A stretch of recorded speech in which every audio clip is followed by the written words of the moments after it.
disais que les sujets dont on va parler, le sujet dont on va parler aujourd'hui avec énorme plaisir avec toi, Priscille, jusqu'à présent, je ne donnerai pas de date, mais on va dire jusqu'à il y a 12 mois, c'était pas mon truc, je ne suivais pas ça de très très près. Et puis, par hasard, je sais pas, depuis que j'ai changé de famille assurantielle, là, le sujet devient très important pour moi.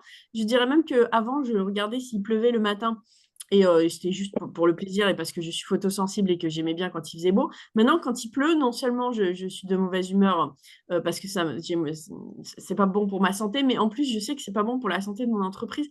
Donc, je suis très préoccupée par les sujets climatiques, ce qui, quand on a travaillé dans l'assurance santé prévoyance, bon, l'épargne retraite, c'est un peu différent à cause de la partie asset management, et pas au cœur de la réflexion tous les matins.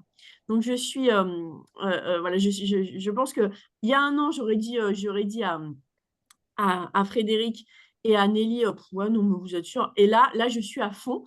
Donc, pour être très honnête, Priscille, je suis comment dire, dans tes premières écoutes attentives pour aujourd'hui. Ravie que tu prennes le temps de nous rejoindre pour cette maintenant tradition de parité assurance qui nous permet, au-delà d'en apprendre quelque chose, de nouvelles choses qui se passent dans l'assurance avec chacune d'entre vous, d'en apprendre de ce que c'est que d'avoir le courage, la niaque, l'engagement, d'être une entrepreneuse dans notre secteur où il n'y a pas forcément ni beaucoup de femmes, ni beaucoup de gens qui ont le courage et la niaque d'être entrepreneur.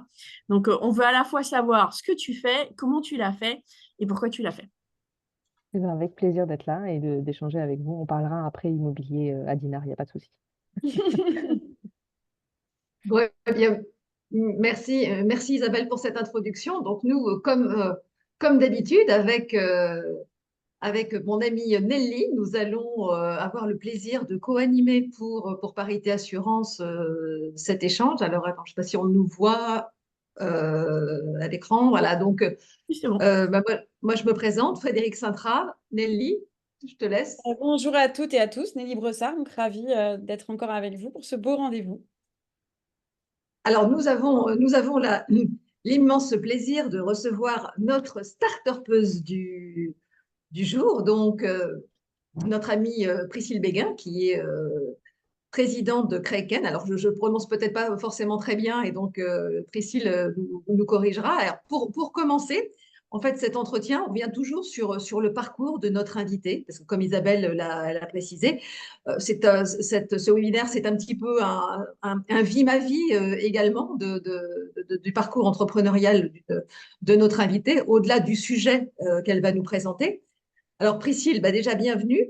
Et moi, les premières questions que je vais te poser, bah, c'est quoi ton parcours? Parce que là, tu interviens euh, avec des personnes, aux côtés de personnes qui sont de l'univers de l'assurance, mais toi, en fait, tu ne l'es pas. Toi, tu es ingénieure, chercheuse, et tu es devenue start-upeuse et tu travailles avec l'assurance. Alors, est-ce que tu peux nous parler de ton parcours?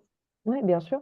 Donc effectivement, je ne viens pas du monde de l'assurance. Je suis ingénieure en génie civil et urbanisme à la base. Donc j'ai fait couler du béton quand j'étais pendant mes études.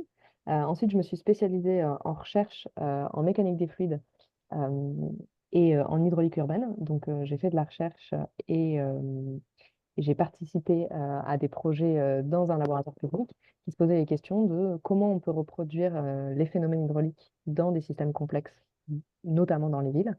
Et est-ce que la reproduction de ces phénomènes-là en numérique peut apporter des informations intéressantes pour des parties prenantes? Donc, moi, j'ai fait un parcours vraiment assez traditionnel d'ingénierie dans une grande école à l'INSA de Lyon. Euh, je me suis spécialisée du coup en mécanique des fluides et j'ai fait de la recherche en laboratoire. Et ensuite, j'ai travaillé en collectivité sur des questions de politique publique de l'eau, de gestion de risque. J'étais en 2015 pendant les inondations à Clermont-Ferrand euh, en gestion de crise sur ces sujets-là.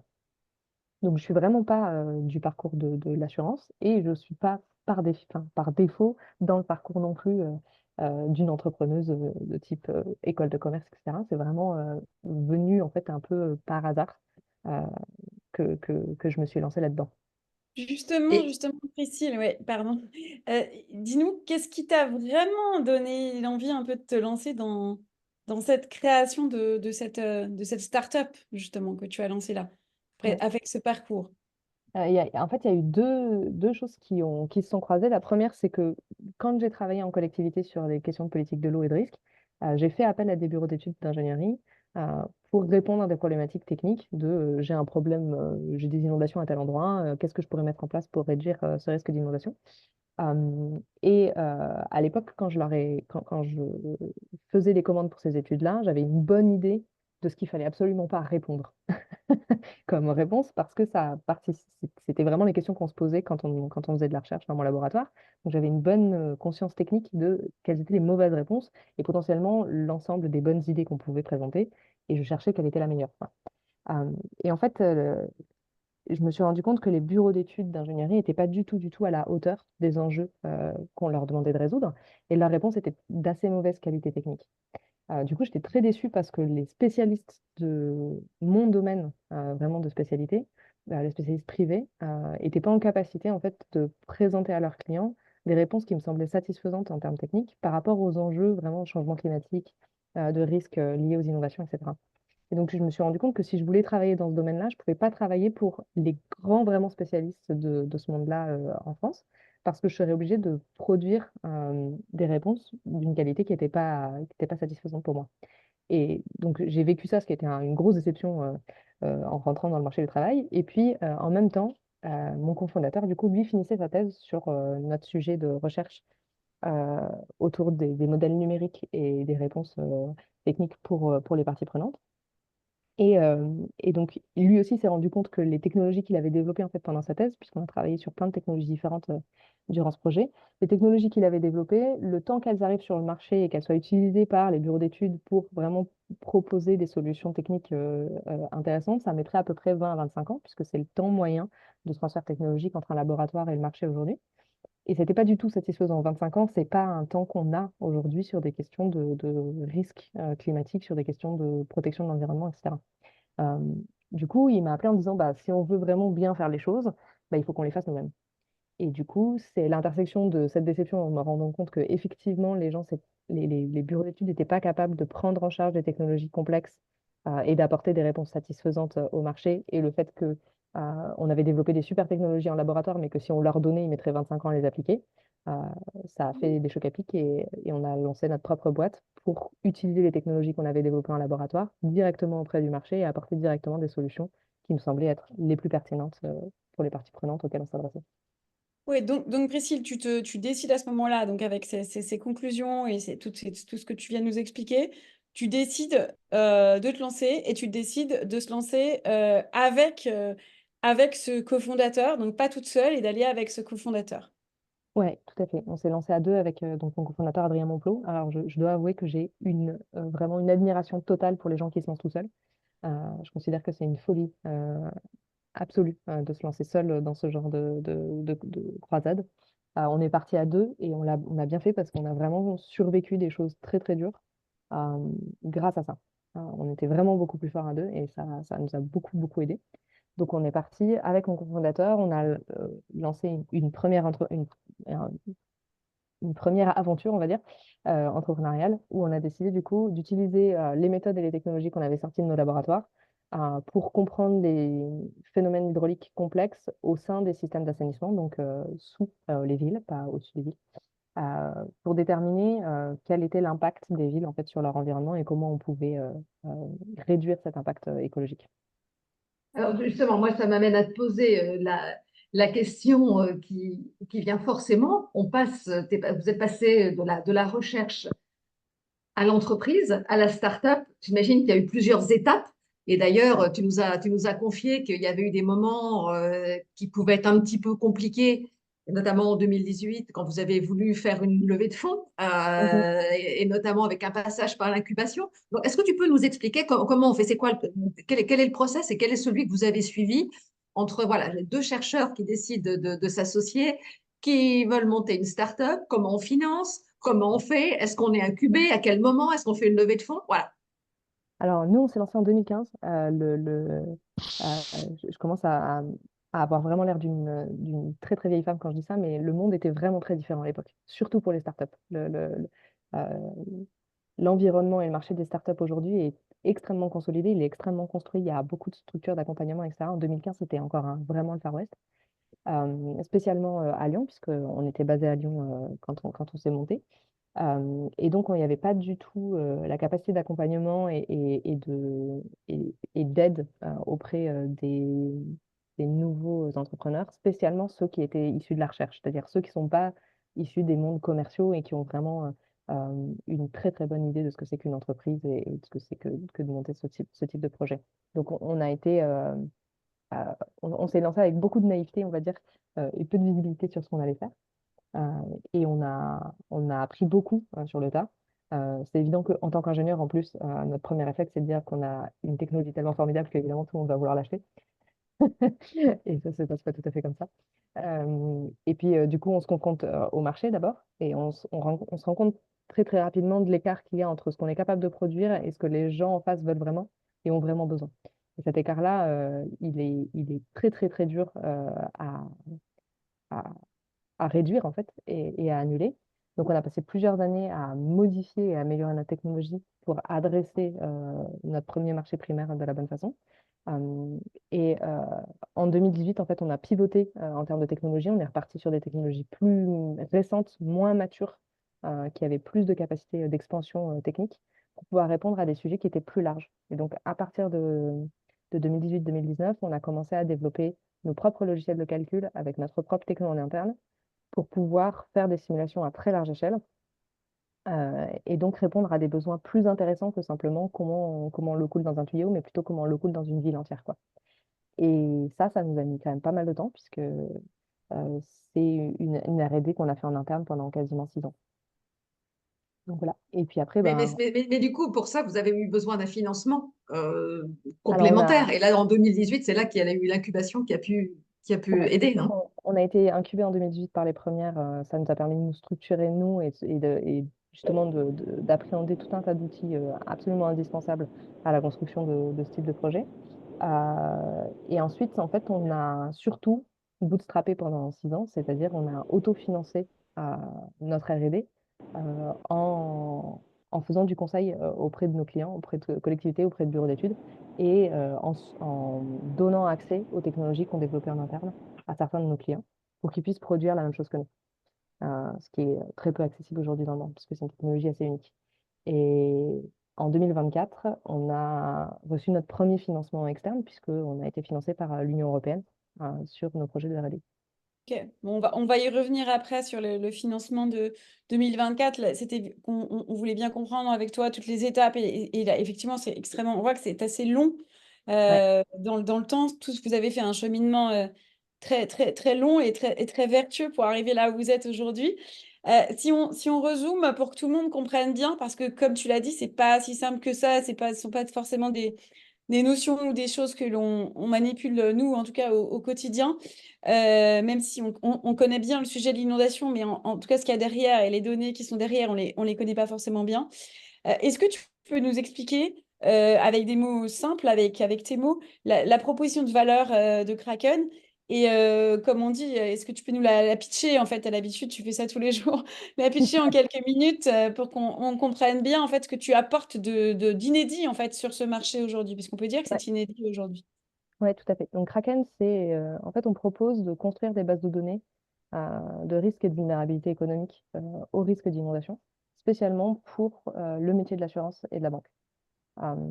Euh, on construit ces bases de données avec des données propriétaires qu'on produit nous-mêmes grâce à des simulations en 3D des aléas d'inondation. Donc, pour dire simple, on crée des maquettes des territoires qui sont intéressants pour nos clients. On fait couler de l'eau virtuellement dedans en représentant les phénomènes qui vont advenir dans les 25 à 50 prochaines années. On analyse comment ces phénomènes se déploient sur les territoires et on crée les bases de données à partir de ces simulations. Et de ces bases de données, on va créer tout un tas d'indicateurs qui dépendent des verticales métiers avec lesquels on interagit et qui vont venir nous des indicateurs de risque, d'impact économique euh, et qui permettent du coup à nos clients d'analyser les portefeuilles de leurs actifs et de leurs contrats pour analyser leur position aujourd'hui de risque par rapport au risque d'inondation, comment elle va évoluer avec le changement climatique dans les 50 prochaines années et quelles stratégies ils peuvent mettre en place pour réduire cette position de risque. Et, Ok, super. super clair, super simple, très clairement expliqué parce que c'est pas facile comme concept. Alors, du coup, une fois qu'on a ce beau produit, il faut trouver des clients. Alors, du coup, Ouais. voilà, qui sont les clients qui ont été des premiers clients? Parce que quand on te lit, quand on lit tes interviews, on découvre aussi que tu as fait un certain nombre de pivots. Alors, est-ce que c'était dû justement à l'adéquation entre l'offre et la demande, en tout cas l'offre payante et la demande? Donc, qui sont les clients, qui étaient tes premiers clients et qui sont tes clients aujourd'hui? Ouais, effectivement, Kraken, c'est typique du Meditech, c'est-à-dire que c'est une technologie fondamentale qui va pivoter progressivement pour trouver la bonne verticale d'application. Donc l'idée, c'est d'aller trouver un marché qui a l'appétence et l'intérêt, et vraiment la douleur qui correspond à ce qu'on peut apporter comme produit en face, avec une technologie qui est capable de faire beaucoup de choses. La technologie fondamentale sur laquelle on se positionne, le métier de notre technologie, c'est de simuler un fluide dans un environnement. Alors, à partir de là, on peut faire des avions, des satellites, des fusées, des bateaux, de l'eau dans des tuyaux, du pétrole, de l'huile, du dentifrice, des Legos. Enfin bref, donc ça peut s'adresser à énormément de projets et de verticales différentes. Et donc, effectivement, nous, on s'est toujours intéressé aux problématiques de l'eau et son interaction avec des environnements où il y a des humains. Donc, nos verticales, elles ont toujours été proches de ces milieux-là. Et on a pivoté progressivement au fur et à mesure où notre technologie, elle a grandi et elle a maturé au fur et à mesure où on a investi en fait dans le développement de cette techno. Donc au début, on s'intéressait, comme on était capable de simuler des choses qui étaient dans des petits espaces, on s'est intéressé à tout le marché de la gestion de l'hydraulique urbaine. Donc ça va être les collectivités publiques qui traitent les réseaux d'assainissement, qui gèrent les égouts, etc. Les gestionnaires de l'eau, Suez, Veolia, la SOR, etc., qui font le même travail que les collectivités, mais pour elles, et les bureaux d'études qui les accompagnent pour comprendre et appréhender les phénomènes qui ont lieu dans ces systèmes complexes.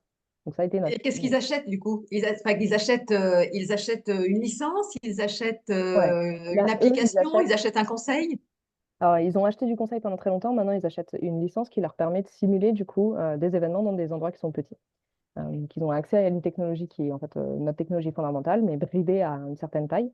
Et ça leur permet du coup de simuler les phénomènes hydrauliques qui se passent dans des systèmes complexes, dans des stations d'épuration, des verseurs d'orage, des choses comme ça, pour déterminer comment l'eau coule dans ces systèmes.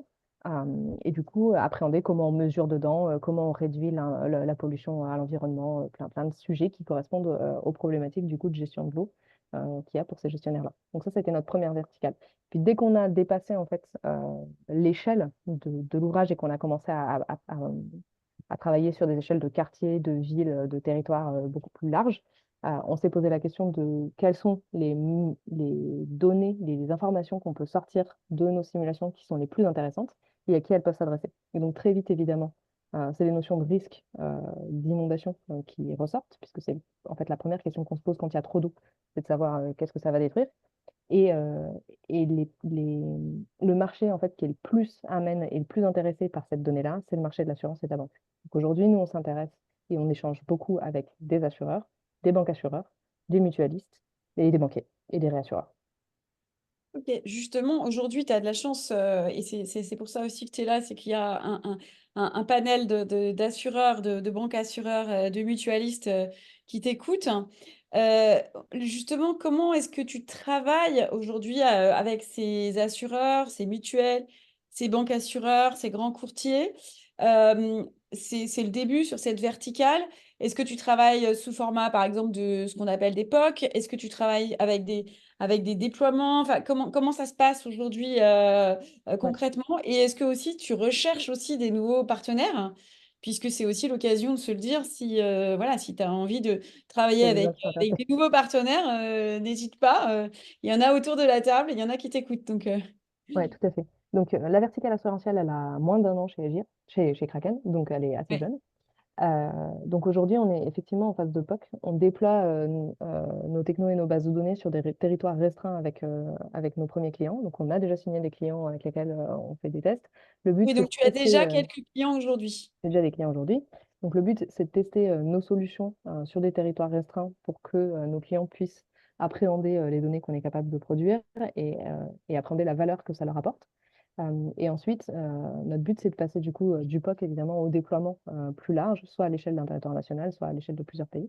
Euh, et donc, évidemment, on est en recherche de nouveaux partenaires. Si vous êtes intéressé par la question du risque d'inondation et du changement climatique, euh, eh ben, juste contactez-nous et on échange sur qu'est-ce qu'on peut faire ensemble. Aujourd'hui, on a un MVP qui est up and running, donc on est capable de produire, on a un produit qui est fonctionnel et qui permet du coup aux assureurs de, euh, de naviguer dans nos bases de données et d'analyser ce que ça veut dire pour leur portfolio, pour leurs risques et de visualiser du coup comment ce risque-là il va évoluer dans le temps. C'est prêt on peut jouer avec. Alors, quand on parle de risque et qu'on parle du métier de l'assureur, on pense aux actuaires, notamment avec qui tu travailles. Voilà, quel est le profil des collaborateurs de Kraken et combien de vous aujourd'hui? Est-ce que vous êtes des chercheurs, des développeurs, des data scientists, des actuaires Ouais. Alors, on est 5 aujourd'hui. On a des profils plutôt d'ingénieurs. Nous, notre spécialité, c'est vraiment, on a deux spécialités très très importantes dans notre entreprise. C'est euh, reproduire de l'eau et comprendre comment la donnée peut avoir de la valeur. Donc, on est des spécialistes de comment on traite de la donnée pour la transformer en information concrète et comment on produit cette donnée, comment on fait couler de l'eau dans des systèmes complexes, comment on la reproduit. C'est vraiment nos deux métiers fondamentaux, euh, l'eau et la donnée. Et donc derrière, on s'adapte en fait au marché dont on a besoin. Donc évidemment, on est en train de lever des fonds pour agrandir notre équipe et intégrer du coup toute la partie assurantielle, toute la partie métier assurance et bancaire chez nous pour produire des modèles qui sont plus précis et des interactions avec nos utilisateurs qui sont plus adaptés possible à leurs besoins. Mais aujourd'hui, du coup, on a déjà une très bonne capacité à produire des indicateurs qui sont adaptés aux besoins de compréhension des risques des assureurs et beaucoup des actuaires, puisque les actuaires sont généralement nos premiers utilisateurs. C'est les interactions qu'on a le plus rapidement. C'est un peu nos chouchous parce qu'ils aiment beaucoup la donnée et nous aussi. Du coup, on est très content de discuter avec eux. Priscille, nous avons commencé à en parler tout à l'heure. On a parlé de la levée, entre guillemets, ratée là, de 2008. Mais aujourd'hui, du coup, comment on voit le temps qui passe et vous êtes 5, vous avez passé du temps là-dessus. Donc, comment est-ce que tu finances aujourd'hui avec ton associé cette activité? Et est-ce que t'as commencé à en parler? On a compris que tu allais bientôt faire une levée de fonds. Mais Mhm. aujourd'hui, déjà, comment est-ce que tu finances tout ça? Alors, on a deux financements. On a du financement organique, en fait, puisque du coup, nos clients nous payent, tout simplement. Euh, ça a l'air bête comme ça, Oui, mais c'est donc très, très l'époque bien. des clients te donne un revenu Ouais, déjà on qui a, te on permet a de... du revenu organique et on a une belle Ok. traction sur nos produits, donc ça se passe assez bien. Donc, on a un revenu organique qui déjà fait une base. Ensuite, une partie de notre R&D, du coup, est financée par la- l'Union européenne, puisqu'on a une subvention d'1 million d'euros sur le développement de nos produits. Donc, ça aide à financer une partie de l'équipe. Effectivement, la prochaine étape de croissance de notre entreprise sera financée par une levée de fonds. Aujourd'hui, on cherche 2 millions d'euros et on voudrait clôturer la levée aux alentours de la fin de l'année. Ah oui, c'est imminent. C'est C'est imminent. imminent. Ouais. Ouais, parce que du coup, sur la levée, vous en avez parlé là, avec Nelly, vous parliez de ça et toi, tu as commencé à nous donner des pistes. Euh, donc, ça sera pour du recrutement, pour du développement. Quel est le montant auprès de qui tu vas Mhm. t'adresser pour ça? Alors, du coup, on cherche 1,3 million en définitif sur une levée qui va faire 2 millions en tout. Le but du jeu, c'est de financer trois axes majeurs. Notre équipe de R&D, la faire grandir pour faire grandir en fait le nombre de risques qu'on est capable d'adresser avec nos modèles, la qualité des risques qu'on est capable d'adresser et la quantité de données qu'on est capable de produire. Parce que produire beaucoup de quantité de données, ça demande pas mal de temps de calcul et beaucoup d'énergie en interne. Donc, faire grandir nos bases de données, c'est aussi faire grandir un peu notre équipe. Deuxièmement, structurer la partie du coup métier de notre équipe et la partie commerciale qui est aujourd'hui relativement limitée en termes d'énergie. Donc faire grandir cette partie-là pour solidifier l'entreprise dans son ensemble. Et la troisième chose qu'on va payer avec cette levée de fonds, c'est du calcul. que la particularité du coup de nos modèles par rapport à ce qu'on peut trouver sur le marché aujourd'hui, c'est qu'on a besoin d'extrêmement peu de données en entrée. Donc, ce qu'il nous faut, c'est les données en fait géographiques du territoire. Ça veut dire qu'on peut produire une base de données pour la France, mais on peut produire une base de données pour le Kenya si vous voulez, c'est pas un problème, ou pour l'Ouzbékistan. Ça peut se déployer partout dans le monde. Euh, mais le problème du coup qu'il y a après, c'est que pour se déployer, il nous faut énormément de puissance de calcul parce que peu de données en entrée, ça veut dire beaucoup de calculs au milieu et énormément de données en sortie. Et donc, on va payer pas mal de temps de calcul pour pouvoir produire nos bases de données à grande échelle. Voilà ce qu'on va faire avec notre argent. Merci. Merci, c'est très clair sur ce que tu vas faire avec cette levée, donc qui est pour bientôt. On en a parlé aussi, l'entrepreneuriat aujourd'hui, les startups, donc ça a fait rêver très longtemps, ça a fait un peu moins rêver récemment avec pas mal d'écueils des uns et des autres et pas mal de rêves qui sont parfois un peu redescendus, avec pas mal de startups qui n'ont pas forcément réussi, même si les concepts et les idées étaient très bonnes.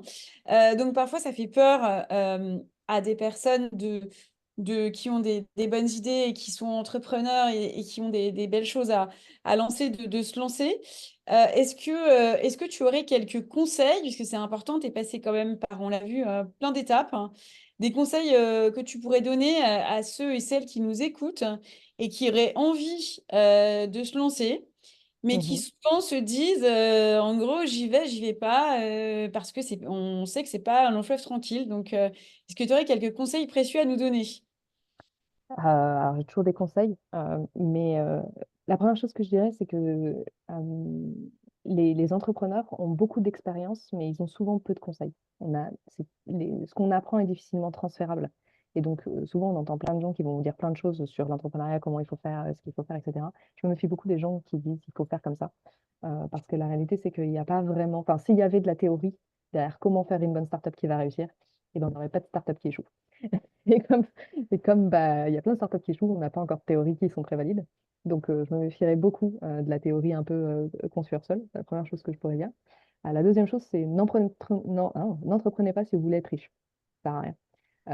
C'est une très mauvaise raison pour laquelle entreprendre. Euh, Entreprendre, c'est surtout travailler en moyenne une bonne dizaine d'années sur un sujet. Et bien plus si vous travaillez sur un sujet deep tech. Donc, il faut être très, très amoureux du problème qu'on essaye de résoudre pour entreprendre. Et après, il y a en fait la réussite d'une startup, c'est des millions, millions, millions de différents paramètres qui vont devoir s'aligner pour que ça réussisse. Avoir une bonne idée, c'est le premier des paramètres, il est nécessaire, mais il n'est pas du tout suffisant. Et donc, l'important, c'est en fait d'avoir vraiment très, très envie d'être persuadé par ce qu'on est en train que ce qu'on va faire va vraiment changer quelque chose qui est important et d'être très animé par son problème parce qu'il va nous suivre pendant 10 ans, en gros, en moyenne. Donc, et après, il faut y aller, il faut se jeter. Voilà. Alors, là, nous sommes dans un rendez-vous parité assurance, donc forcément, on va parler des femmes et des femmes qui entreprennent. Donc, Mhm. dans ton secteur d'activité ou dans la tech en général, il n'y a pas tellement de femmes. Ouais. Alors, deux questions, c'est comment t'expliques ça et surtout, quelles seraient pour le coup, tes idées, tes tips pour qu'il y en ait un peu davantage? Alors, je pense qu'il y a plein de réponses très longues sur pourquoi il n'y a pas beaucoup de femmes qui entreprennent dans la tech et en plus dans la surtech. Mais je pense que la réponse courte et la plus efficace, c'est le sexisme. C'est tout. Euh, Encore aujourd'hui? oui, bien sûr.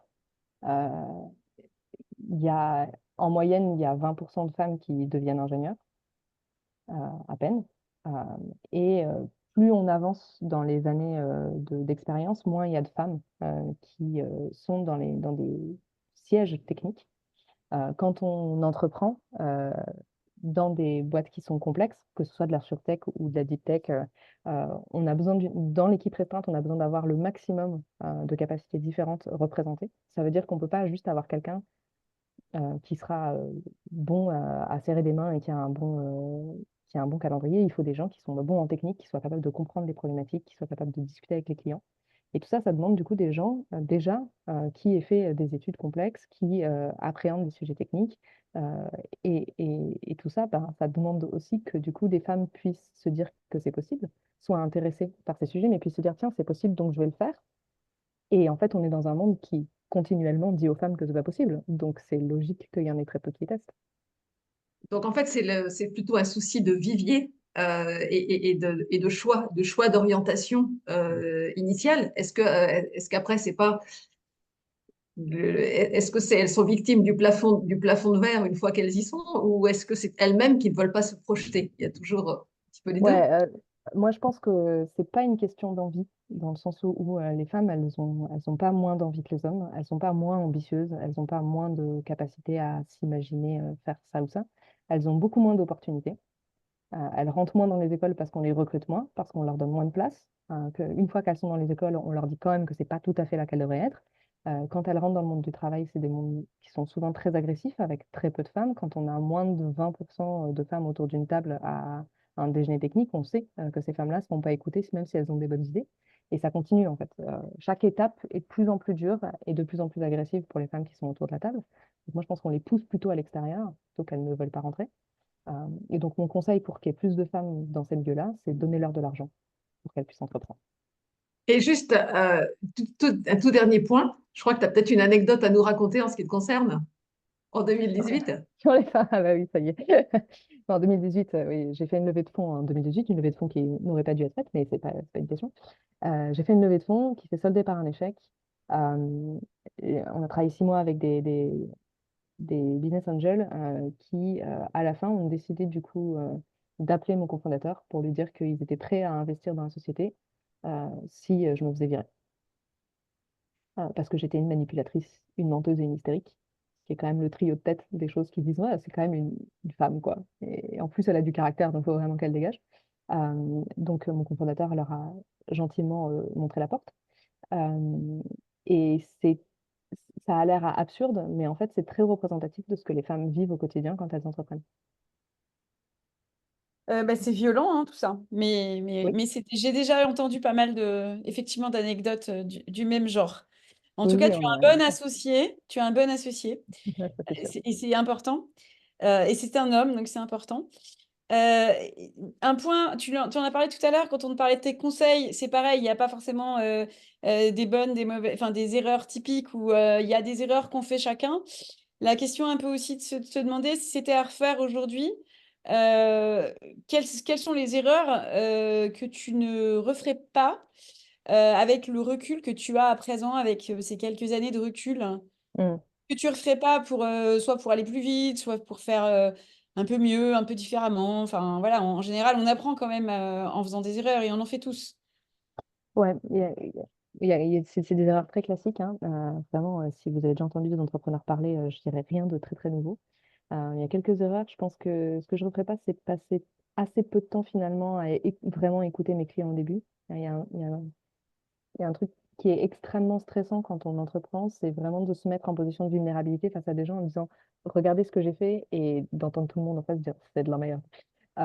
C'est très, très, très, très dur de se mettre dans cette position-là. Et en fait, c'est une position qui est absolument indispensable quand on commence. Il faut absolument créer le produit, un ersatz de produit le plus rapidement possible pour pouvoir le mettre vraiment à l'épreuve de ce que les clients veulent vraiment, pour avoir les retours les plus construits possibles et donc passer à l'étape de le plus vite possible. Le travail d'un entrepreneur, c'est que c'est un marathon sur un très long terme où le but, c'est de rater le plus souvent et le plus rapidement possible.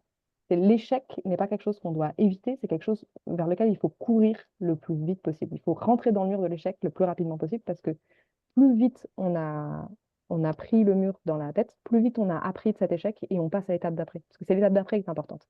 C'est toujours après le dernier échec qu'on a appris plus de choses. Et donc il faut jamais se limiter en interaction parce qu'on a peur de l'échec. Au contraire, il faut vraiment aller au-devant de l'échec et apprendre progressivement le plus rapidement possible de ces échecs-là. Donc je pense que éviter l'échec, ça a été une erreur classique que j'essaierai de ne pas refaire. Euh, qu'est-ce que je referais d'autre? Probablement m'entourer plus dès le départ. C'est pas facile de se construire un réseau, mais s'entourer, c'est très très important et ça nous fait aller beaucoup plus vite. Et la troisième chose que je ne referai pas, c'est probablement douter de nos capacités. C'est-à-dire que pendant très longtemps, j'avais pas forcément l'impression que ce qu'on faisait, c'était extraordinaire et unique. Et en fait, c'est quand même vraiment extraordinaire et vraiment unique. Et le plus vite on en est conscient, plus vite on est capable d'aller vraiment défendre ce qu'on présente à la hauteur de ce que ça mérite.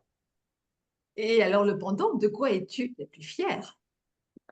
Euh, je pense que ça va peut-être paraître un peu facile, mais je pense que c'est vraiment mon équipe.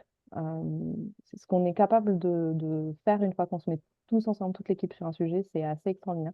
Et c'est ce dont je suis plus fière aujourd'hui, c'est d'avoir choisi les gens qui m'entourent de la bonne manière.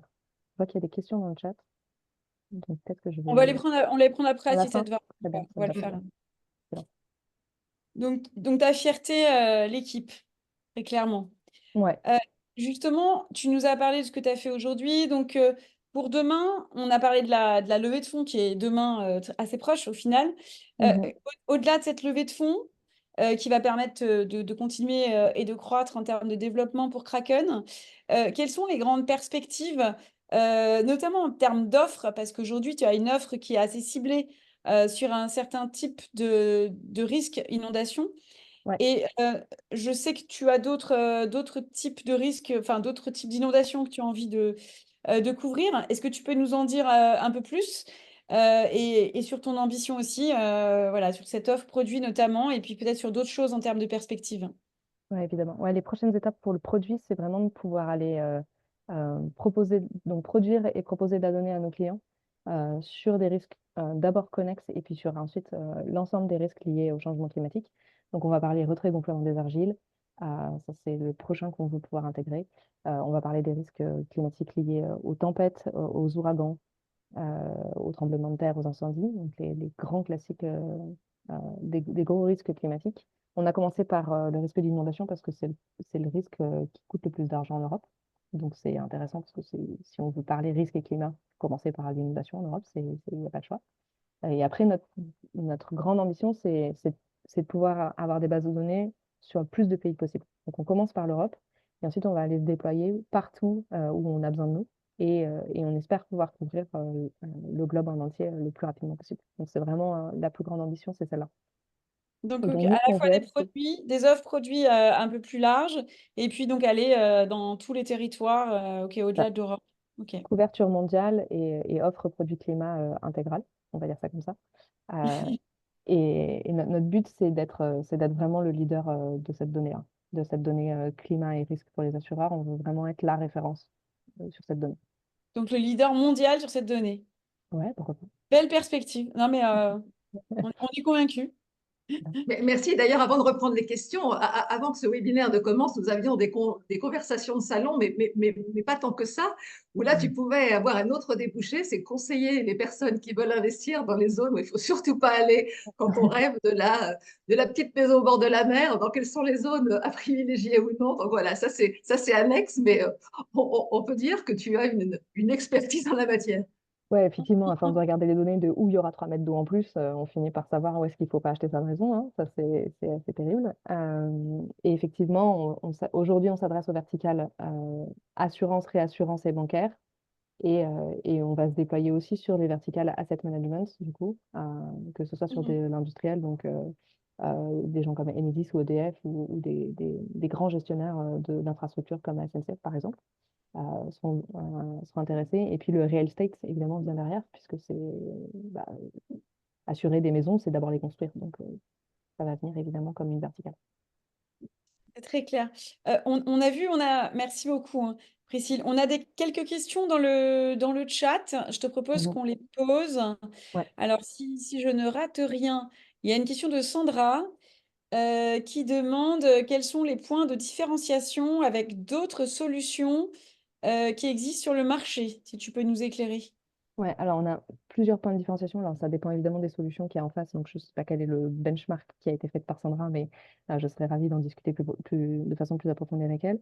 Les différenciations classiques qu'on a avec la plupart des autres propositions du marché, c'est que nous, on a une stack technique où la plupart des autres technologies, c'est des stacks techniques données satellitaires, IA. C'est souvent un combo des deux.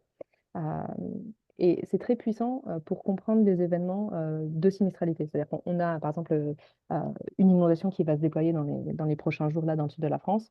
Avec une alerte météo, on va vouloir savoir très très vite qu'est-ce qui va se passer dans les 24 à 72 prochaines heures, comment on va pouvoir répondre à cette demande, comment les claims vont rentrer et où est-ce qu'il va falloir déployer l'énergie des assureurs et des experts le plus rapidement possible sur le territoire pour faire face à la vague de demandes qu'il va y avoir auprès des clients. Très intéressant et les stratégies IA satellite répondent très très très très bien à cette demande.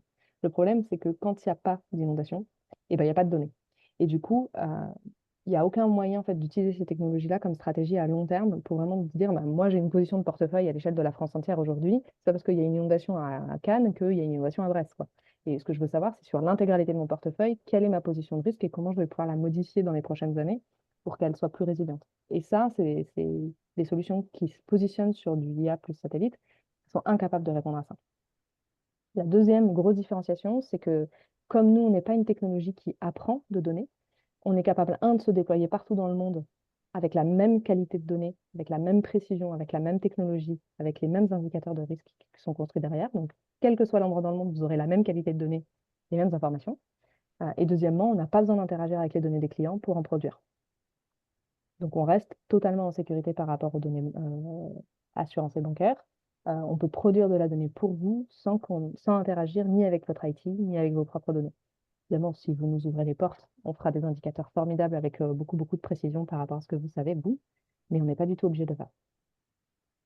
Moi, D'accord. je vais poser une autre question un petit peu provoque que je t'ai posée tout à l'heure. Donc, ça veut dire quand tu donnes des informations aux assureurs, c'est pour qu'ils fassent payer bien plus cher les personnes qui sont dans ces zones ou qui décident de ne pas les assurer? Euh, alors, c'est évidemment le knee-jerk reaction sur ce type de produit, c'est-à-dire, ah ben, du coup, on va se faire assassiner par nos assurances. Et c'est pas du tout le but. Le but d'avoir plus de clarté sur où sont les risques, c'est de mieux mutualiser les risques. Et au contraire, d'étaler le risque sur l'ensemble des contrats pour avoir des contrats qui sont plus justes et qui sont plus maintenus dans le temps. Donc, le but, c'est d'avoir de la visibilité pour, pour qu'on évite justement d'abandonner des territoires et qu'on sache du coup où aller chercher la compensation. Parce qu'on va en avoir besoin en fait. Et si on ne va pas la chercher, eh ben, on ne la trouvera jamais.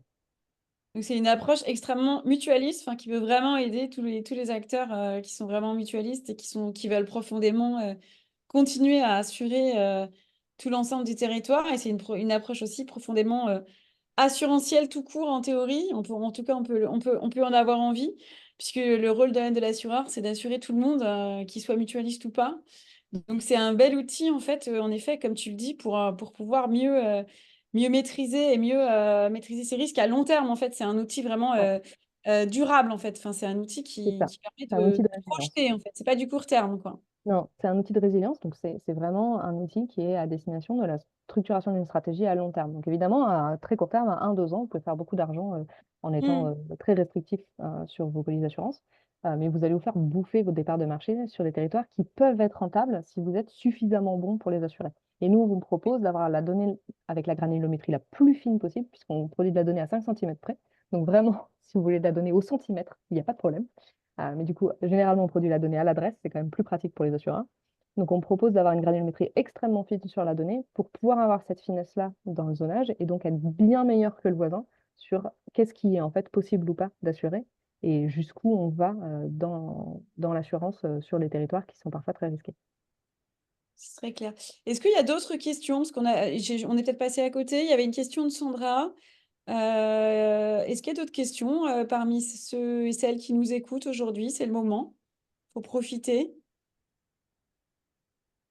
Vous pouvez. Oui, peut-être juste en rebondissant sur ce que Priscille vient de dire. Donc, pour les assureurs dans l'univers du yard, au-delà Mhm. de bien faire leur boulot, on va à définir ce que veut dire bien faire leur boulot, ils ont une préoccupation, je ne sais pas si je vais dire nouvelle ou fondamentale, qui est est-ce que le monde de demain sera toujours assurable?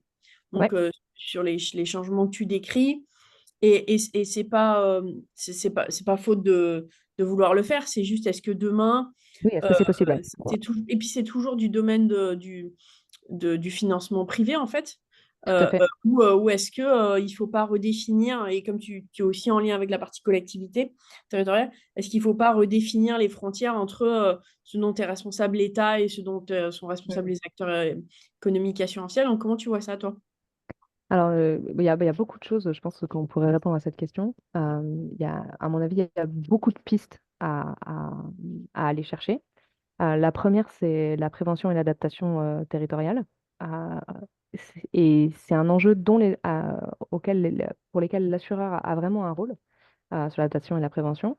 Nous, on a un volet du coup dans notre outil qui permet de déterminer quelle partie de portefeuille est sensible à quelle stratégie d'adaptation ou de prévention pour pouvoir justement agir directement sur votre portefeuille pour gagner en résilience sans changer de position. Donc, par exemple, les bâtards sur les maisons, ça marche extrêmement bien sur une certaine tranche de risque. Ça marche extrêmement bien pour réduire l'impact pécunier des inondations sur les habitations. Et ça, c'est un excellent moyen de s'adapter avec peu de moyens à des événements qui peuvent être assez catastrophiques. Sur certaines tranches de portefeuille, c'est très efficace.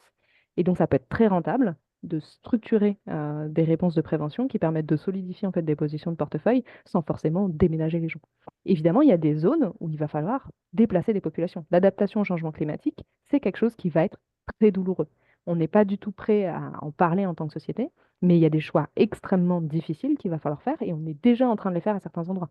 On a des zones dans le Pas-de-Calais où il y a des quartiers entiers de villages qui ont été rachetés par l'État pour déménager les gens parce que les quartiers ne sont plus habitables dans le sens où ils sont trop souvent inondés, c'est trop risqué.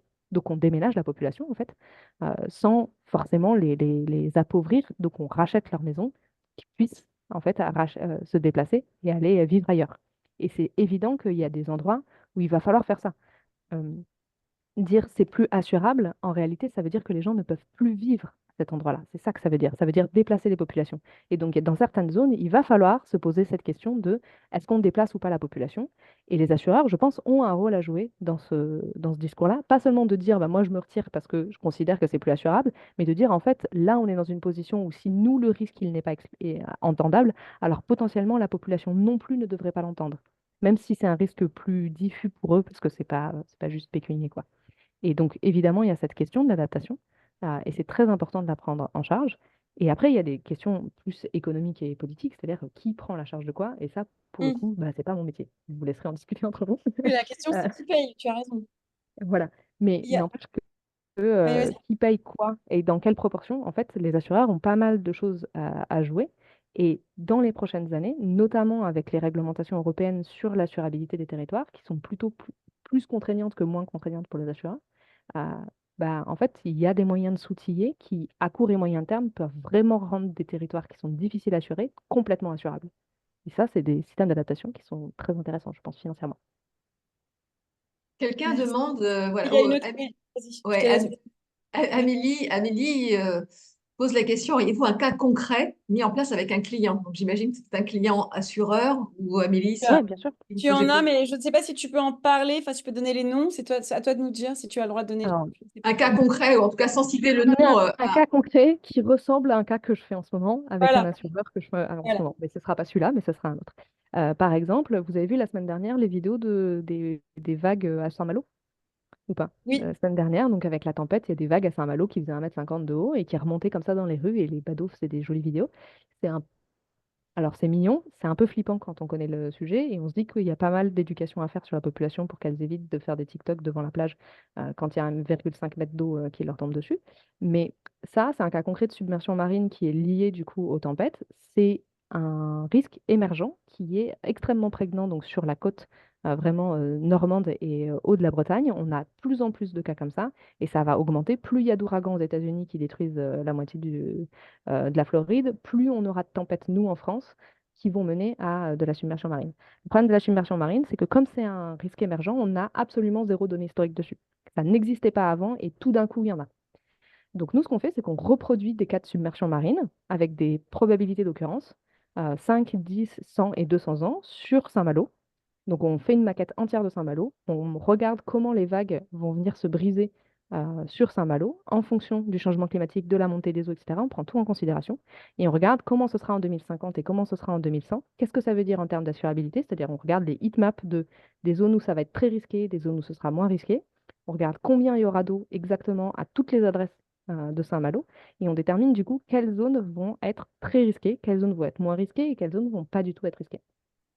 Et on est capable du coup de déterminer comment ce risque-là va évoluer de créer des indicateurs de risque du coup et d'assurabilité pour faire des zonings de pricing pour notre assureur. Voilà. Le cas concret de Saint-Malo et des risques de submersion marine. C'est très clair. Est-ce Ok. qu'il y a d'autres questions parce que dans le fil, il n'y en avait pas d'autres, mais est-ce qu'il y a quelqu'un qui a envie de poser une autre question en écoutant Priscille ou une interrogation qui peut venir en réfléchissant au sujet? Est-ce que euh, donc là tu décris on va dire un univers de risque à dimension climatique. Mhm. Et c'est vraiment aussi lié à toute l'expertise que tu as en tant qu'ingénieur. Est-ce que tu considères par rapport aux autres risques, on va dire extrêmement impactants que les assureurs rencontrent, qu'il y a de la transférabilité? Donc je vais prendre les émeutes, sur une partie PNC, les risques de pandémie sanitaire sur la partie santé ou prévoyance, ou est-ce que pour toi, à chaque univers de risque majeur, ses experts et sa technologie Alors, nous, nos modèles, ça fait de la mécanique des fluides. Ça fait pas de la mécanique de risque sociales? de social, quoi. Il faut rester très clair. Nous, on a des modèles qui font de la physique.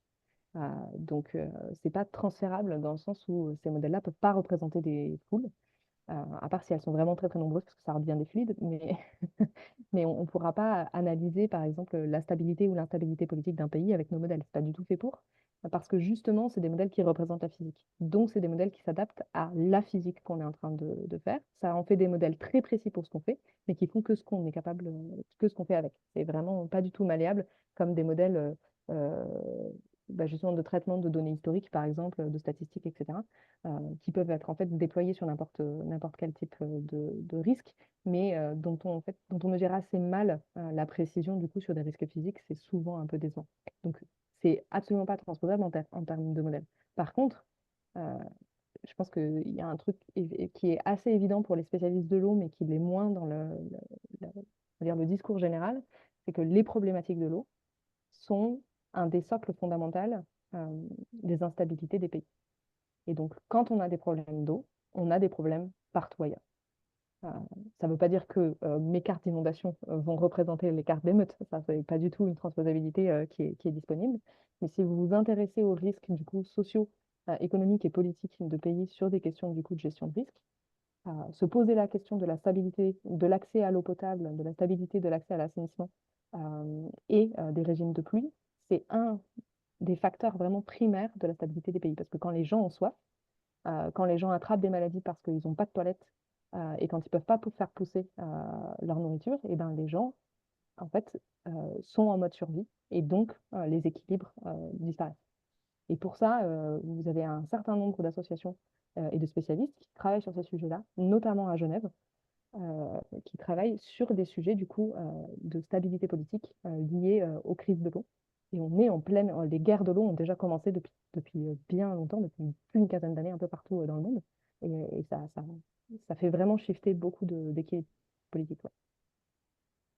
Et c'est sûr que si on reboucle avec ce que tu disais sur l'assurabilité et on va dire le pouvoir d'achat, quand bien même dans des pays, on va dire, à économie relativement favorisée comme nous, une inondation, 3 mois plus tard, une autre inondation, 3 mois plus tard, une autre inondation, au-delà des sujets de la couverture d'assurance, ça a un impact sur juste la santé mentale des Mhm, citoyens. Et donc, ça tout à fait. peut effectivement provoquer des emballements, comment dire, qui, sur la base d'un sujet, on va dire, lié à l'eau, deviennent des sujets sociaux. Je suis d'accord avec toi.